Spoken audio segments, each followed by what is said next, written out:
Hi, Taurus, Sun, Moon, Ascendant, or Venus. This is Dane, and I am going to be doing your Mercury Retrograde reading for you. Now, I ask if this reading resonates with you. Don't forget to give it a thumbs up, and also to subscribe to my channel. And if you would like to be notified whenever I upload new videos, and I upload all the time, just hit the bell notification button. And if you're interested in any of the cards that I'm using, they will be listed and linked in the description box below. Now, before we begin this reading, let us clear the energy space, raising our own energy vibration and releasing any negativity. So take a nice deep breath in, exhaling whenever it feels comfortable for you.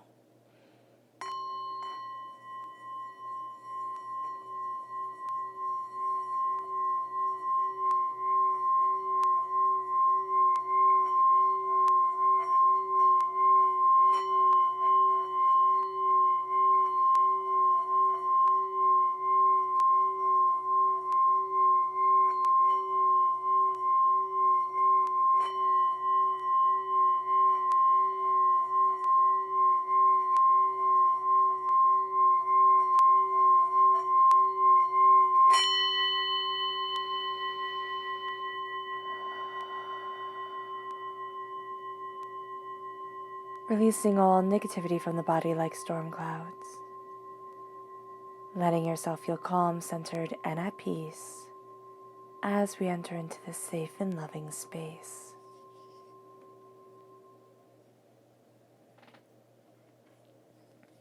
Let's let the bowl sing as we see what the tarot has to say.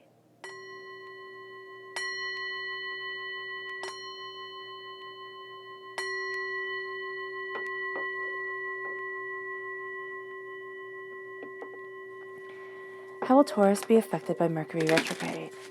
May 29th to June 22nd, 2021. How will Taurus be affected by Mercury Retrograde? May 29th to June 22nd, 2021.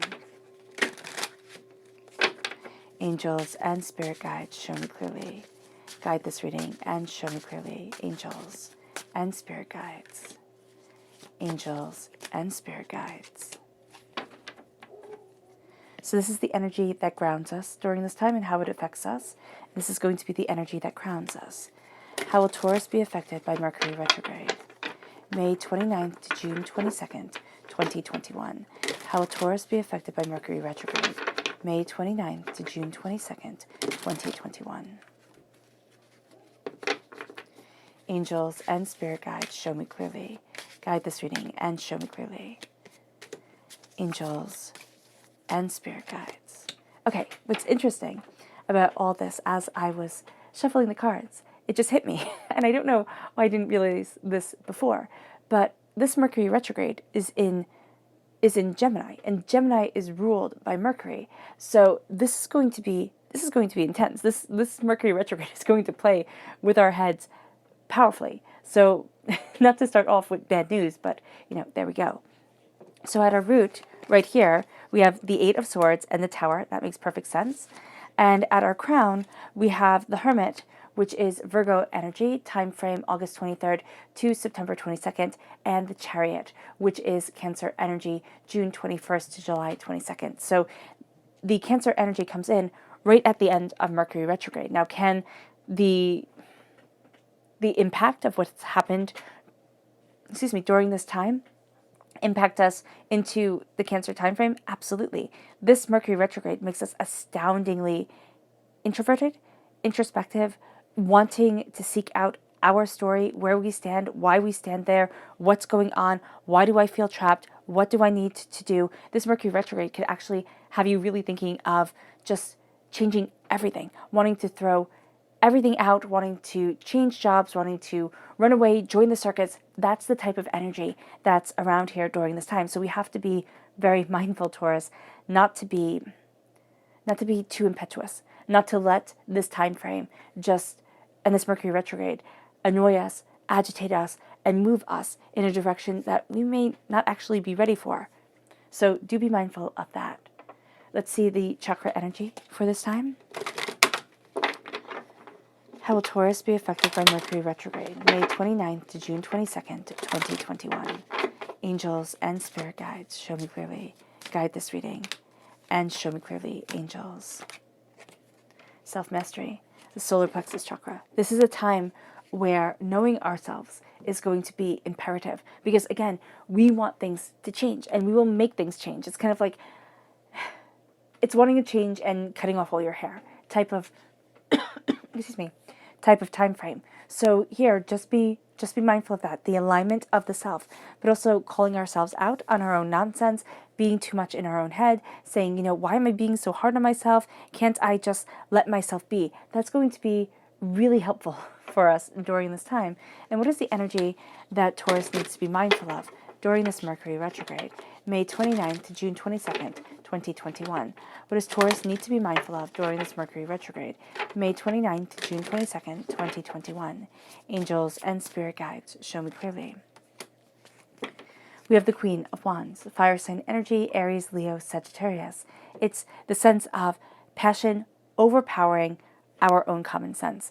It's going to be, this is what I want, this is what I need, the fire burning forward. And it's going to be that we're very attracted to these type of people during this time. So just being mindful of this, that we're going to be very attracted to adventurous, outgoing,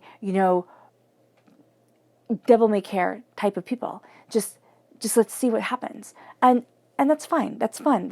There's a time and a place for everything, right? But because we have this in us already, and this is a time where we have to balance this energy within us and balance what we desire. If somebody keeps on pointing out why we should be upset with our lives, why we should be, wanting a change, what's going wrong and why everything always goes wrong, this is going to really aggravate us. It's going to be helpful at first because we're going to feel like, wow, I have a friend, I have a person who's listening to me, they get me, this is awesome. And then all of a sudden it's going to turn into just like rage piling up, because there might not be anything that we can do about things right away. It might be that we have to handle things slowly and steadily and patiently and kindly, and the fire just burns too bright. So that's something very much to be mindful of during this time. Now, at our root, we have the Eight of Swords and the Tower. This can just become people's obsessions. So we have to be very mindful of this. The Eight of Swords is worry, doubt, and fear. The Tower is life-changing. The Tower is when things have fallen apart. Now, I see this more as the past coming forward. Now, it can be the past of last year. It can be the past of, many years ago, 16 years ago or better. But what we're going to see here is that we're trapped in our own heads. How do we know this won't happen again? How do we know we won't be thrown out of our comfort zone? How do we know we're going to be safe? And the simple answer is, as much as we human beings want to know, we never know. There's guidance, there's understanding, there's, things that we can do, but we don't know. And sometimes accepting that, saying, okay, that's just part of the truth of being, is calming. And I know it doesn't sound calming, but it is. It's like, oh, okay, so I can't plan for everything. And if I worry, what does it get me? It's like being a hamster in a wheel. It gets me absolutely nowhere, and yet I'm exhausted. So with the Eight of Swords coming in, it's being very mindful of that hamster wheel energy. It's being very mindful of feeling caged, even though we're not in a cage. It could have been that we were just told it. You step back a little bit, oh, you're going to be hit by swords, and you feel the metal, and you think, oh, okay, yeah, hit by swords, got it. You step forward, and then you don't, because they're telling you, oh, you're going to drown in the water. You're right at the edge of the water. You step forward, you'll drown in the water, plus there's swords there that'll cut you. There's no escape. And that's going to be our mindset during this time. This is going to be a time where it's imperative to meditate, where it's imperative to talk to somebody, journal, release things, write letters, and send them through snail mail, send them in the post to people, and just let out your thoughts, let out a conversation, and have a meaningful conversation with a person via pen and paper, and see what that develops, see how that frees you. Even write a letter to yourself and post it out and be like, dear future me, this is how I'm feeling right now. This is how I feel stuck. This is how I feel afraid. And see what future you will write back. I mean, that's kind of a fun thing to do. It's also a thing that gets us thinking. It's like, wow, that weighed so heavily on my mind. Does it still even get me mad by the time the letter comes back to me? So here, it's freeing ourselves from our cages. It really is. And this is a time with Mercury retrograde where, communication gets turned on its head, where our interactions with people get turned on their head. It's going to be really helpful for you, Taurus, especially to write it out, settle it down, be more succinct about things. And that's what leads us to the self-mastery, the solar plexus chakra, the sense of these are my thoughts, these are my dreams, these are my feelings, this is what I desire, this is what I want, this is what I need, this is what grounds me, this is what puts me in mastery of myself, but also makes me feel in alignment with who I am. It's time to trust our gut instead of thinking, oh, what the heck do I know? We know a heck of a lot more than people give us credit for, or than we give ourselves credit for. The Tower, this is a time, and you know what's interesting is the Tower came up for Aries too, that this is a time where things are changing. Now, it's also because communications are changing. You know, the way people are interacting with each other becomes a little bit more tense. So when we're talking, it can be that we're already ready for a fight. But it's also, there's a real sense here, Taurus, that we're dredging up a lot of the pain that hasn't been dealt with before. And in this Mercury retrograde, we're going to act mostly off of instinctual reactions to things instead of off of what the person is saying. You know, it's like being sensitive and about, let's say, our weight. So we're going to get another piece of whatever to put on our plate. And the person goes, oh, you're having another piece? And all of a sudden, we get super defensive. Now we're super angry. We don't want the other piece, or we lash out at the other person. But they didn't mean it in a bad way. It was kind of like, oh, well, can you get me one too? Or, oh, that's so cool. I'm so glad you like it. So here, we have to be very mindful of the past pain that we're going to be bringing forward into this present. Because the Tower, we've been thrown out of our comfort zone.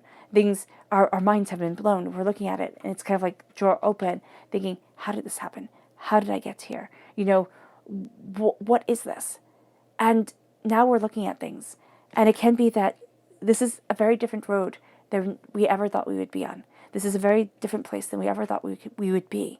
And instead of letting fear take over because of it, it's saying, okay, how do I move forward? What do I want to do? You know, where do I need to be? It's new ground. It's new terrain. I am this pioneer of the way that I need to move forward in my life. This discoverer, this traveler, this awakener. Where do I need to be? And that's when we're crowned with the Hermit. And during this Mercury retrograde, instead of finding answers outward, which is going to be really, really hard for us, because again, everything gets jumbled. We get glimpses of really fantastic insight, really fantastic understanding, and then it's like, oh my goodness, everything's falling apart. I'm angry, I'm upset, I'm frustrated, I'm overwhelmed, turning inward and saying, hello me, you know, what is it that I want? Where is it that I want to be? What is it that's frustrating me? Can I boil it down? Can I boil it down in meditation? Can I boil it down by going out for a walk? Can I boil it down by journaling or writing a letter to myself? What is it that's frustrating me? And sometimes when we write letters to ourselves and we post them out and they come back in and we get to see it, we get to discover it, and we're like, oh, that's the pattern of my anger. That's the pattern of my frustration during this time. And because of Mercury retrograde, I wasn't able to state it to myself clearly, but I'm able to be like Sherlock Holmes and discover it within the pages. So here, that looking, that discovering, that understanding is going to be so important, and saying time out to the world. It's like, you know what? Everything doesn't have to be solved yesterday. This isn't a complete and utter crisis. I get to step back. I get to look at things openly and honestly, because if we make everything a crisis, or we let people stoke the fires and make everything a crisis, we will fall into the realm of chaos. Has to be done right now. And that's just going to drain us. It is absolutely going to be one of the worst things for us. The Chariot is moving forward in the power of love, in the power of determination and contemplation and what I desire. But it's also saying, I'm the charioteer. Don't you dare tell me what to do. I am the force. I am the power. I am the ruler of my existence. And I am moving forward. Period. End of discussion. No one and nothing will hold me back. And it's very interesting that, you know, Aries had the Chariot in this exact same spot. And here, there's this real sense of, I get to move my life forward. I've contemplated it, I've discovered it, I've looked at it, and now I get to say, this is where I want to be. And we're going to make revelations because we're so tired of feeling stuck and afraid and overwhelmed that all of a sudden, it's like, oh wow, this is what I needed. This is what I was missing. This is what I longed for. You know, this is what I want. And it's going to be very different than what we had thought we had wanted, or what we had set out originally seeking, originally desiring. So there's going to be this shift, and there's going to be this power here that starts to open up our world, that starts to open up us, Taurus. And it comes forward rather rudely. It really does. And we can get too much in our own heads and really focus on past traumas a lot more than is healthy for us, ever. But we're going to find that as we turn inward, as we connect, and also as we find people who connect us with soul's wisdom instead of consumerism, instead of, oh, you'll be happy when, and if you just buy this, if you just do this, if you just do that, follow this plan, do this, do that. If we look inward and we connect with ourselves openly, honestly, and powerfully, we start driving that chariot forward. We start going after our goals. We start going after what we desire. We start saying, I am the king of my situation. I am the ruler. I am the power, and nothing stops me. So our subconscious, excuse me, our subconscious chakra message is relationships. The relationship that we have with ourselves, the relationship that we have with others. Subconsciously, our world is all about relationships. The chaos that is connected with these relationships, this is the sacral chakra. And when it comes to relationships, our relationships are held at our sacral chakra. This is our creative energy. This is also, with romance, this is our sexual energy. And we might say, okay, well, how would these relationships that aren't sexual, be affected by this time? And it's going to be very clear, because it's that little spark of creativity that we put into the connections that we have with people. It's seeing the God's head in you, and you seeing the God's head within me. And it's going to be this time of looking at the hurt and the pain that have colored these relationships for too long. The sacral chakra is where all of our negative energy from this life and from past lives is held. And so we look at the sacral chakra and we say, what do I want? What do I need? And what am I so afraid of? That the vulnerability of what my soul is longing for is holding me back. To sit there and to be vulnerable is making me feel so overwhelmed that I just can't move forward the way that I want to. And during this time, we're actually going to be able to discover it. We're going to be able to discover what has been holding us back within the relationships with others, but also within the relationship of ourselves. And it has to do with trust. It has to do with being safe, being secure, being cared for, feeling as if, there is a purpose and there is an alignment to my dreams, to my desires. Our subconscious energy to be mindful of is the Star card. Now, this is Aquarius energy, January 20th to February 18th. This is a sense of living only in our dreams and only for our dreams. If things cannot be perfect, then they just cannot be. And also the sense of it will always be better when. So this is saying the stars are great. The stars hold our wishes. They can balance us. They guide us. They have guided our ancestors. The stars hold power. But to only live within our dreams is going to be a heartbreaking place, because we will always imagine it better than it is on this earth. Maybe people will argue with that, but it's when we have expectations. Have you ever noticed when you're going to do something or somebody's going to come over and you have all these expectations and you're super excited and you think, oh my goodness, we're going to do this, this, and that, and it doesn't live up to what we've decided in our heads is going to happen? We're disappointed, even though we've had an amazing time, even though it was an amazing way to hang out with the person. Here, it's saying, let things just become. Let things discover. Let the stars come through the darkness and lead us forward, instead of having our greatest wishes be where our mind is always dwelling, and not letting the stars shine for themselves. Our subconscious tarot message that roots us is the Fool. If we let go of fear, if we let go of the trauma of the chaos and saying this will always be, we start to discover, we start to become, we start to open up the door, we start to say, this is the way I'm moving forward. And we embrace it fully and honestly and powerfully and brilliantly. And we take that leap of faith, we go after, and we discover, we hold ourselves open, our hearts open. This stance right here with the chest open is very vulnerable. And we say, this is what I'm heading for. And this is where I need to be. We leap, and we see what comes from leaping. Our subconscious message that crowns us is the Five of Wands. As we turn inward, as we move forward, there's chaos for the sake of chaos. there's always going to be a part of us during this time, during this Mercury retrograde, that wants to hold us back, that wants us to fail, because failure is comfortable. Failure is what we expect. And I don't mean that failure is comfortable because it's what we want, but to have to hit the high notes all the time, to have our dreams come forward and have to, say, well, what the heck do I do now with that? That's part of what we as human beings kind of fight against and have a hard time fully understanding. So here with the Five of Wands, it's the chaos, it's the oh my goodness that comes in, and it's looking at that and it's calling ourselves out subconsciously, consciously, not getting into the fights, not being, with other people, being like rising to their occasion, because remember, we're not wanting to boil over. We're not wanting to have the fire overtake everything. We want to step back. We want to look and learn and become and discover. That's so important for this Mercury retrograde, because everybody can be so hot-headed. Everybody, wants what they want when they want it. And this is a time here where we're a bit vulnerable.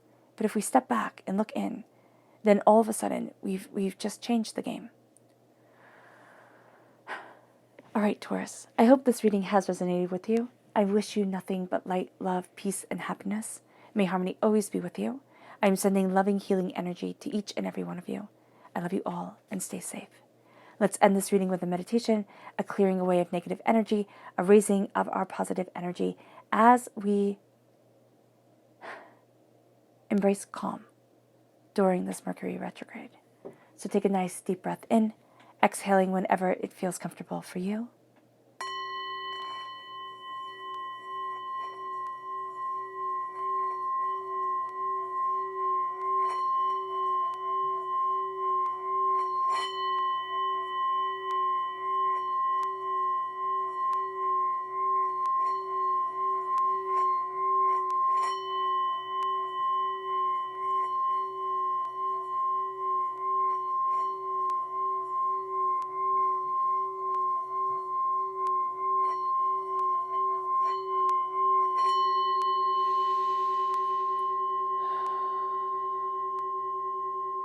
May you move forward in peace and in harmony, Taurus.